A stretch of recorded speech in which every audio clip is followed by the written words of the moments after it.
அன்பே சிவமாகும், அறிவே குருவாகும்.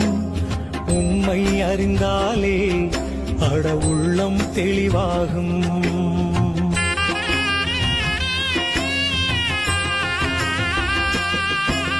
அன்பே சிவமாகும், அறிவே குருவாகும். உண்மை அறிந்தாலே அட உள்ளம் தெளிவாகும். எங்கே இருந்தாலும் உண்மை அறிந்து கொண்டால் நீயும் கடவுளும் ஒன்றே என்ற நிலையே உருவாகும். அன்பே சிவமா